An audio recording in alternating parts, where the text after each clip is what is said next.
I'm only 25, and I realized that you cannot try to date people who are not on the same level as you.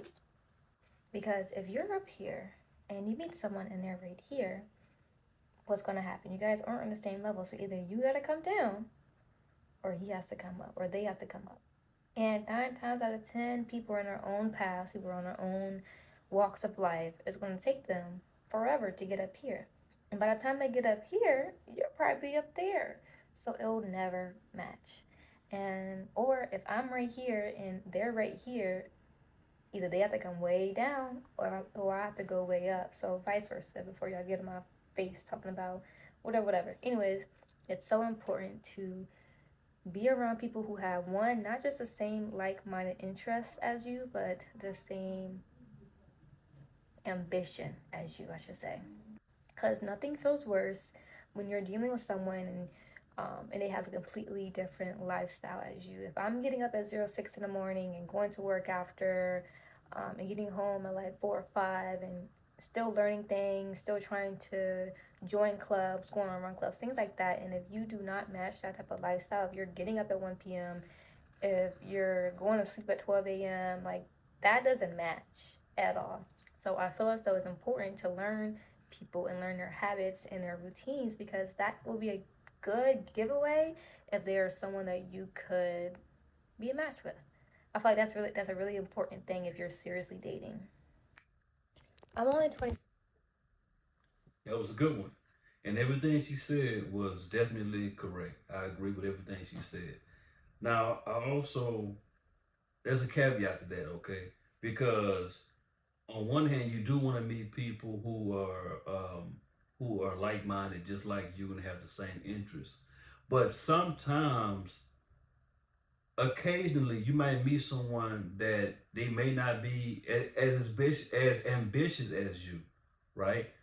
Or maybe you may meet someone who's ambitious just like you, but is a competitive spirit, right? Or if you like going to the gym, they like going to the gym, but it always feels like you're competing with them, you know? So you may meet someone who doesn't even like going to the gym, right?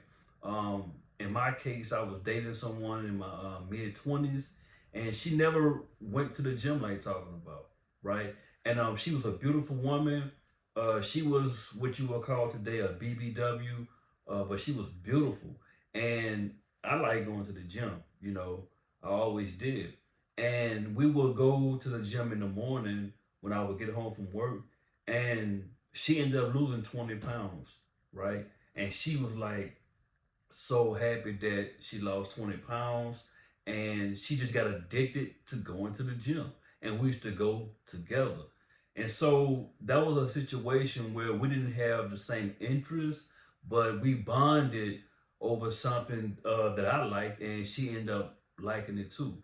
So there's always, you know, a caveat to everything. There's an exception to every rule. And yes, you should aim for people who has the same interests as you, someone who's driven, okay? But like I said, there's a flip side to everything. You know, at one point, before let me see, way before COVID, maybe a few years before COVID, I was dating someone and she set me down one day, right? You know, I'm a barber and she's a entrepreneur. She's doing really good, right? And she set me down one day and she was like, "Listen, you need to plan your weeks out. On every Sunday, you need to get a planner and plan out your whole week." And I'm like, what do you mean? And she was like, you should never just live every day just winging it. Every day you have to have an agenda. Every day you have to set goals and reach them. If you can't reach them all today, then you push them to the next day, vice versa. And it just set off a light bulb in my brain, right? And she was way more successful than I was, right? But you know, we found common ground on a few things, but as far as like successful and just being very tactful, she had me beat, right? But you know, we talked about it. She set me down, and I learned something new from her. And to this day, I do the same thing. All right. So let's go to another one, man. This is pretty cool. Let's try another one. Let's go to See what's For up. those women out there who have decided not to decenter men and they still want to date them, this message is for you, because let me put you on game. If you are deciding to still deal with these creatures, I need you to go about it a much smarter way, okay? Why listen to me? Because I'm a woman who has understood and studied the nature of men for a very, very long time. I have been where you've been at one point. Never again. But if you insist, well, let me give you some tips, okay?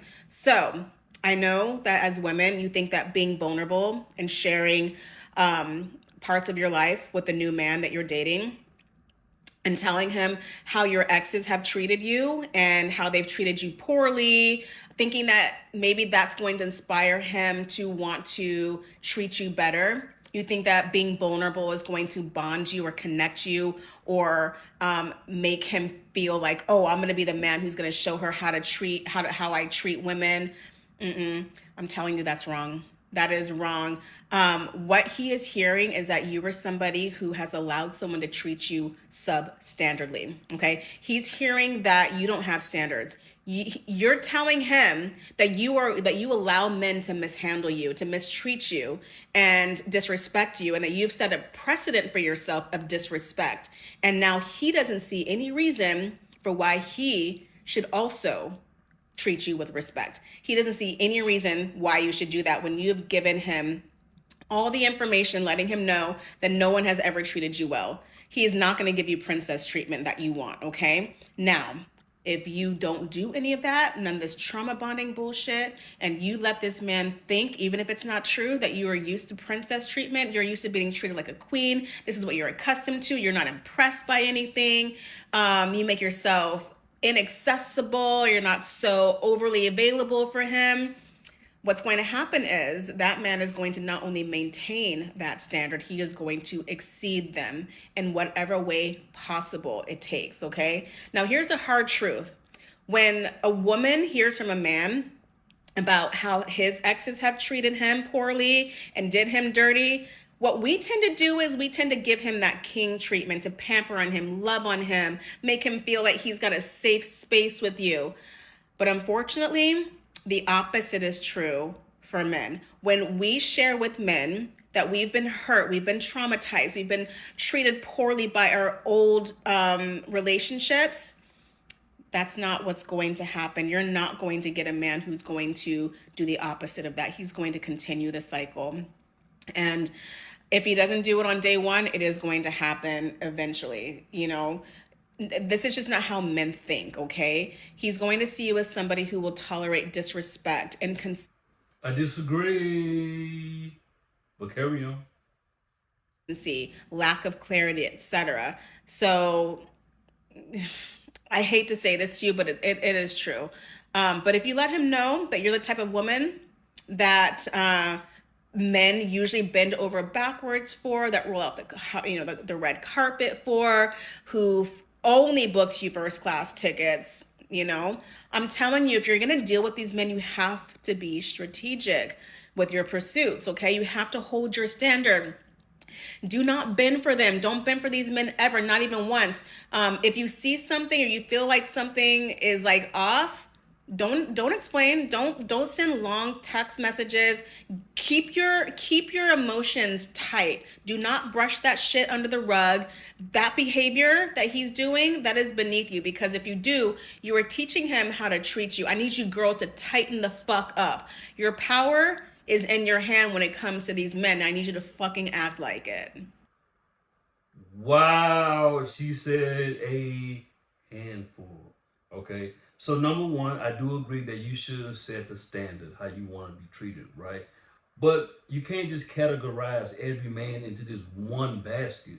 Okay. That may be true for some men. But for a guy like me, if I heard that your last guy treated you bad, he put his hands on you, he didn't do this for you, in my mind, I'm thinking, okay, well, I want to do better than him. That's how most guys think. Oh, he didn't take you to the movies. He didn't take you shopping. He didn't take you to get a manicure. Well, I'm all about that, because that's just who I am naturally. I'm not really trying to compete with him, but that's how I am naturally. Yeah, I want to see my woman with her nails done, with her hair done. Let's go to the movies. I want to hold your hand and walk by the lake, you know, and do things like that. Okay, but you can't just dump every man into this one box. And you know, it's crazy how dating has become like this strategic warfare, and you got to go into the dating game with all of these tactics, and it gets tiring, man. It gets tiring. I get it. People come to relationships with baggage. Okay, I get it. But you know, I guess you can't be afraid, right? You can't be afraid to get into a relationship, and not saying you have to be vulnerable and tell everybody, tell that person everything about your life, but you can't be afraid to find love, basically. You can't be afraid to find love. Because if you are constantly going into these relationships and you always keeping your guard up, right? Love is gonna run away from you, right? I believe that at some point, of course, you're supposed to be like an onion to have these layers to you, right? You don't want to go in there and just trauma dump all of this stuff on someone, right? Yeah, you have to be very strategic. Okay, I get that. You have to be very strategic on how you let people in, but you can't go into dating thinking that I'm just gonna go with my guard up 100% of the time. You know, you gotta give a little to get a little. Okay, but listen, I'm no dating expert. I'm just saying from my experience, right? But I don't believe that guys will hear what a woman is saying, and I don't believe that all guys will hear what a woman is saying and hear about her trauma. He's gonna be like, "Yeah, I know how I'm gonna get her now." Listen, but what do I know? It's views from Azo. Tell me your thoughts. Am I tripping? Is she tripping? By the way, is she even in a relationship?